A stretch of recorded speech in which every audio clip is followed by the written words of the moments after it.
Bismillahirrahmanirrahim.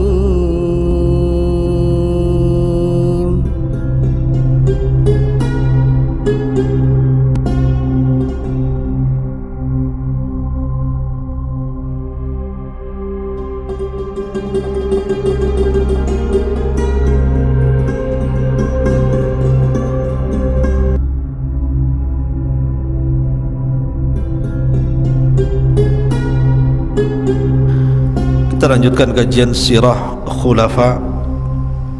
Kita masih membahas tentang sirah Rabiul Khulafa Ali bin Abi Talib radhiyallahu anhu. Ma'asyiral muslimin yang dimuliakan Allah Subhanahu wa taala. Dalam sebuah hadis yang disahihkan karena banyaknya jalan, ketika Nabi SAW duduk-duduk bersama Ali radhiyallahu anhu, maka Nabi SAW mengatakan kepada Ali, "Ya Ali, atadri man ashqal awwalin?" Wahai Ali, tahukah kamu siapa manusia yang paling buruk dari manusia-manusia awal? Maka Ali radhiyallahu anhu mengatakan, "Na'am, akhiru naqati salih." Kata Ali radhiyallahu anhu, "Tentu hai Rasul, orang-orang yang menyembelih untanya Nabi Saleh." Maka Nabi SAW mengatakan kembali, "Ya Ali, atadri man ashqal akhirin?" Wahai Ali, tahukah kamu siapa orang yang paling buruk nanti di akhir-akhir ini? Maka Ali radhiyallahu anhu mengatakan, "Allah wa rasuluhu a'lam." Tentu Allah dan Rasulnya yang lebih tahu. Maka Nabi SAW mengatakan, "Ashqal akhirin qatiluka ya Ali." Orang yang paling buruk adalah orang yang kelak yang akan membunuhmu. Dalam riwayat, sehingga darah akan mengalir di janggutmu. Subhanallah, Ali masih hidup. Di hadapan Nabi SAW, Rasul mengatakan di hadapan Ali bahwa engkau akan terbunuh dan darahnya akan menetes di janggutmu. Makanya dalam sebuah riwayat bahwa ketika Ali radhiyallahu anhu suatu ketika di Syam dan merasakan sakit yang sangat parah, sehingga orang-orang mengkhawatirkan Ali radhiyallahu anhu, maka ketika itu orang-orang mengatakan, "Ya Ali, makanlah dengan makan yang banyak, minumlah obat-obatan supaya engkau tidak meninggal." Maka Ali radhiyallahu anhu, "Tenang saja, aku tidak mungkin meninggal hari ini." Karena Nabi SAW bersabda bahwa aku akan meninggal dalam posisi aku sedang lapar berpuasa, dan aku meninggal dibunuh dan darahku akan menetes di janggutku. Begitu yakinnya Ali radhiyallahu anhu dengan sabda Nabi SAW. Masyarul muslimin yang dimuliakan Allah Azza wa Jalla, ketika Ali radhiyallahu an didatangi orang-orang Khawarij, dan itu ketika masih berkuasa Utsman ibn Affan, berusaha meminta kepada Ali untuk menggulingkan pemerintahan Utsman ibn Affan radhiyallahu an, tapi Ali tidak mau. Kemudian orang-orang Khawarij pun membuat intrik, bagaimana caranya kemudian membuat fitnah yang sangat dahsyat terhadap Khalifah Utsman, dan berhasil sampai akhirnya terbunuhnya Utsman bin Affan di tangan anak-anak muda pengikut Sabaiyah. Lah terbunuhnya Utsman bin Affan radhiyallahu anhu menyisakan kesedihan banyak para sahabat Rasul, terutama keluarganya Muawiyah bin Abi Sufyan. Muawiyah bin Abi Sufyan, ma'asyiral muslimin yang dimuliakan Allah Azza wa Jalla, tidak terima dengan pembunuhan ini. Makanya ketika Ali radhiyallahu an resmi menjadi khalifah keempat setelah Utsman bin Affan radhiyallahu an, Muawiyah tidak mau baiat, dan seluruh penduduk Syam tidak mau baiat kepada Ali. Sampai akhirnya Ali menganggap bahwa Muawiyah dianggap pemberontak. Maka terjadilah peperangan yang sangat dahsyat, perang saudara. Itulah dalam sejarah disebut dengan perang Siffin. Dalam perang inilah ikhwatu fiddin dimuliakan Allah Azza wa Jalla, akhirnya banyak para sahabat yang gugur. Salah satunya Ammar bin Yasir, yang menunjukkan bahwa kebenaran itu ada di pihak Ali, bukan di pihak Muawiyah. Karena ketika Ammar bin Yasir di zaman Nabi SAW masih hidup, ketika membangun Masjid Nabawi, dia sangat kuat dengan membawa bebatuan yang lebih banyak dibandingkan sahabat yang lainnya, sehingga Nabi SAW sangat senang dengan Ammar dan mengatakan, ya Ammar, sataqtuluka fi'atan baghiyah, sataqtuluka fi'atun baghiyah. Ya Ammar, engkau kelak akan dibunuh oleh para pemberontak. Maka ketika perang Siffin, Ammar bin Yasir itu berada di kelompok Ali, bukan di kelompok Muawiyah. Sehingga ketika terjadi peperangan, Ammar kemudian meninggal di perang ini. Persis seperti sabda Rasulullah, dia akan meninggal dalam peperangan dan yang membunuhnya adalah fi'atun baghiyah, kelompok para pemberontak. Maka dalam hal ini Muawiyah dianggap memberontak. Akan tetapi ikhwatu fiddin, walaupun demikian kita tidak boleh mencaci maki Muawiyah, karena Muawiyah melakukan seperti itu karena ijtihad dia. Seorang Muawiyah apabila berijtihad kemudian salah, tetap dapat pahala. Dan kalau benar, 2 pahala, kan begitu. Karena dua-duanya sahabat Nabi SAW, apalagi Muawiyah itu adalah katib wahyi Rasul, penulis wahyu Nabi sallallahu alaihi wa ala alihi wasallam.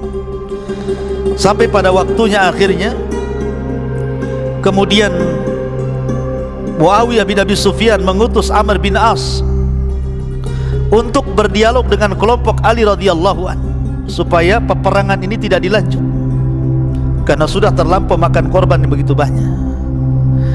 Akhirnya kemudian dari pihak Ali mengutus Abu Musa al-Ash'ari radhiyallahu an. Berundinglah 2 sahabat yang mulia ini, Amr bin As dan Abi Musa al-Ash'ari.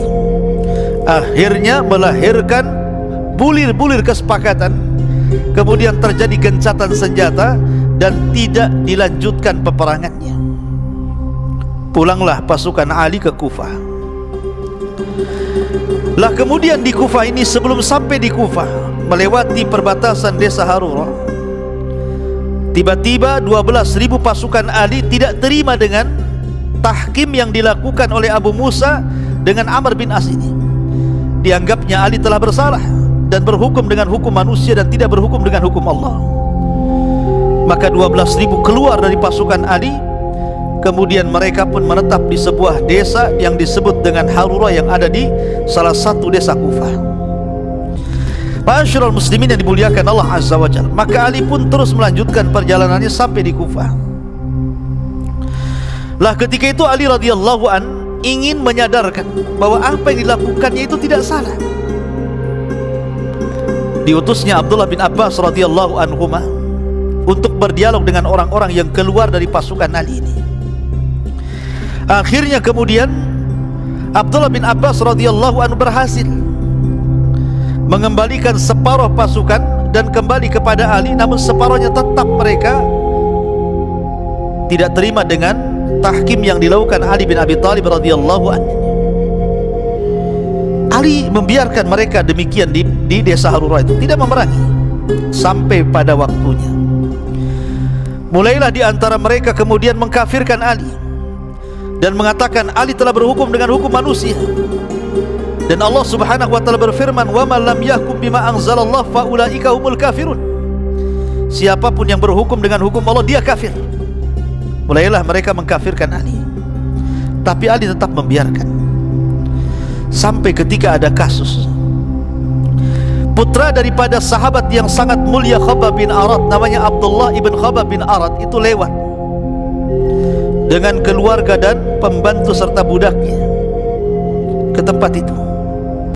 Tiba-tiba ditangkap, kemudian diikat, kemudian diberikan soalan-soalan tentang bagaimana pendapat Abdullah ibn Khabbab ini tentang Ali radhiyallahu anhu. Maka Khabbab pun kemudian, Abdullah bin Khabbab menjawab sesuai dengan pengetahuannya dan memuji Ali radhiyallahu an, begitu juga Umar dan Abu Bakar. Marahlah orang-orang ini. Akhirnya mereka membunuh satu keluarga Khabbab bin Arat, Abdullah bin Khabbab bin Arat, dan jariyahnya yang masih hamil pun tidak lepas daripada pembunuhan. Dibelek, dikeluarkan bayinya, kemudian dicincang. Sampailah kabar ini kepada Ali radhiyallahu anhu. Akhirnya Ali marah. Kemudian Ali radhiyallahu anhu mempersiapkan pasukan untuk menyerang para pemberontak ini, yang kemudian mereka adalah cikal bakal Khawarij yang melembaga di zaman itu. Maka Ali radhiyallahu anhu mengutus pasukan. Berjumpalah pasukan Ali dengan mereka di sebuah tempat namanya Nahrawan. Maka perangnya disebut perang Nahrawan. Ma'asyiral muslimin, dan Ali berhasil memberantas mereka kecuali sedikit yang lari. Yang lari-lari inilah kemudian membuat ideologi yang kemudian disebarkan ke seantero dunia sampai hari ini. Ma'asyiral muslimin yang dimuliakan Allah Azza wa Jalla, akhirnya di antara orang-orang yang lari dari perang Nahrawan ini, mereka pun kemudian menyebarkan ideologi Khawarijnya dan banyak yang terpengaruh. Salah satunya adalah Abdurrahman ibn Mulzam. Abdurrahman ibn Mulzam, ikhwatu fiddin, muliakan Allah Azza wa Jalla, ketika itu berkumpul dengan beberapa kawannya dan mereka bersepakat untuk membunuh 3 manusia mulia dalam satu waktu. Pertama Ali radhiyallahu an, yang kedua Muawiyah bin Abi Sufyan, yang ketiga Amr bin As. Mereka menganggap 3 orang ini adalah puncak dari kerusakan dan kesesatan dan kekacauan. Akhirnya mereka sepakat untuk membunuh 3 orang ini. Pertama Ibnu Mulzam atau Abdurrahman bin Mulzam, yang kedua Al-Hajjaj At-Tamimi, Al-Hajjaj At-Tamimi, kemudian Al-Buraq ibn Abdillah, Amr ibn Bakar At-Tamimi. Mereka pun sepakat kemudian berjumpa di Mekah. Kemudian mereka membuat intrik untuk menentukan waktu membunuh 3 manusia yang paling mulia ini di zaman itu, Ali, Muawiyah, dan Amr bin As. Maka tepat di bulan Ramadan, tanggal 17 bulan Ramadan, tanggal 17 bulan Ramadan, tahu ini adalah tanggal kemenangan Rasul di Badar. Perang Badar itu dimenangkan pada tanggal 17 bulan Ramadan. Di tanggal ini terjadi hari yang sangat mencekam, di mana Abdurrahman bin Mulzam mengatakan biar Ali saya yang urus, yang lainnya mengatakan biar Amr bin As saya yang urus, yang lainnya mengatakan biar Muawiyah saya yang urus. Dibuatlah 3 pasukan kecil. Maka tepat di waktu subuh, di tanggal 17 bulan Ramadan, akhirnya kemudian 3 pasukan ini menyebar. Pertama, pasukan kecil yang dipimpin Abdurrahman bin Mulzam menghadang Ali. Ali tidak menyangka akan terjadi pembunuhan, karena Ali ketika itu terbiasa mengimami sholat di masjid, berangkat sebagaimana biasa berangkat di rumah ke masjid. Rupanya di tengah jalan dihadang oleh Abdurrahman bin Mulzam, kemudian ditusuk dan terkena beberapa luka. Lah, dari peristiwa ini maka Ali radhiyallahu an akhirnya kemudian dilarikan ke rumahnya dan berusaha untuk diobati dengan tusukan-tusukan yang dilakukan Abdurrahman bin Mulzam, subhanallah ikhwatu fiddin, pisau yang ditusukkan kepada Ali itu sudah dilumuri racun, sehingga racun ini merambah ke tubuh Ali radhiyallahu anhu. Padahal Abdurrahman bin Mulzam ketika berjumpa dengan Ali sempat berdialog dan mengatakan, ya Ali, al-hukmu laysa lak wala hukma illallah. Hei Ali, hukum itu bukan milikmu, hukum itu milik Allah, maka berhukumlah dengan hukum Allah. Kemudian Abdurrahman bin Mulzam membacakan ayat Al-Quran, karena dia hafal Quran masalahnya. Abdurrahman bin Mulzam itu hafidul Quran dan suaranya paling indah di zaman itu, tapi dia menjadi pembunuh manusia yang paling mulia di zaman itu, Ali bin Abi Thalib. Dia bacakan ayat, wa minan nas man yashtari nafsahu ibtigha'a mardatillah wallahu ra'ufun bil ibad. Dan di antara manusia ada yang menebus dirinya dalam rangka mencari keridhaan Allah, dan Allah maha rauf, maha baik bil ibad, terhadap hamba-hambanya. Jadi dia mengklaim pembunuhan dia kepada Ali itu adalah untuk mencari keridhaan Allah. Jadi dia meyakini dengan membunuh Ali itu berpahala, gitu maksudnya. Maka Ali radhiyallahu an ketika itu menjawab dengan jawaban yang mematahkan hujahnya Abdurrahman bin Mulzam dan mengatakan, kalimatul haq urida bihal batil. Kalimat itu benar, tetapi yang kau maksud itu adalah kebatilan. Maka Ali radhiyallahu an kemudian ditusuk oleh Abdurrahman bin Mulzam, dan sebab itulah menjadikan Ali radhiyallahu an sakit dan mengalami kematian. Maka ketika kemudian Ali radhiyallahu an dibawa ke rumahnya, maka dia sempat berwasiat kepada anak-anaknya.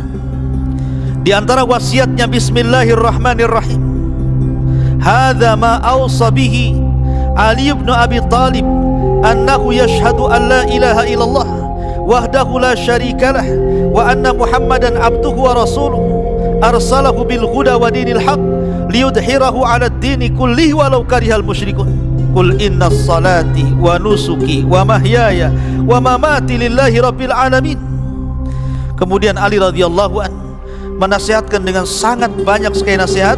Akhirnya sebelum dia meninggal dunia, dia sempat membacakan ayat, faman ya'mal mithqala dzarratin khairan yarah wa man ya'mal mithqala dzarratin syarran yarah. Maka Ali pun kemudian menghembuskan nafas terakhir dan meninggal sebab luka yang ditusukkan Abdurrahman bin Mulzam. Inna lillahi wa inna ilaihi rajiun. Kemudian pasukan yang kedua ingin membunuh Amr bin As, tapi Allah takdirkan Amr bin As sakit perutnya sehingga dia tidak bisa mengimami imam masjid. Akhirnya yang diutus untuk sebagai pengganti imamnya adalah wakilnya. Wakilnya pun yang menjadi sasaran pembunuhan. Disangkanya Amr bin As karena waktu subuh masalahnya gelap-gelap. Rupanya yang dibunuh bukan Amr bin As, tetapi wakilnya. Selamat Amr bin As. Ketika kemudian Muawiyah yang diutus padanya Buraq ibn Abdillah dan pasukan kecilnya berhasil menghadang Muawiyah, bahkan sempat terjadi baku hantam. Akhirnya Muawiyah pun terluka. Dengan sebab lukanya dia mandul, dan dia tidak dikaruniai anak lagi kecuali satu, Yazid bin Muawiyah. Ma'asyiral muslimin yang dimuliakan Allah Azza wa Jalla, itulah kisah bagaimana syahidnya Ali radhiyallahu an di tangan seorang tokoh Khawarij, Abdurrahman ibn Mulzam. Sebenarnya orang-orang Khawarij itu sudah ada sejak zaman Nabi, yang dilahirkan dari seorang yang namanya Dzul Khuwaisirah, tapi kemudian baru melembaga di zaman Ali radhiyallahu an dan akan terus melembaga sampai hari ini, bahkan sampai hari kiamat. Dan yang terakhir akan menjadi para pengikut Dajjal. Wallahu alam. Ini di antara kisah kematian Ali radhiyallahu an, mudah-mudahan ada manfaatnya. dan kita akan mengkisahkan kisah yang lain yang lebih menarik. Subhanakallah bihamdika asyhadu an la ilaha illa anta astaghfiruka wa atubu ilaik. Allahu ta'ala alam. Assalamualaikum warahmatullahi wabarakatuh.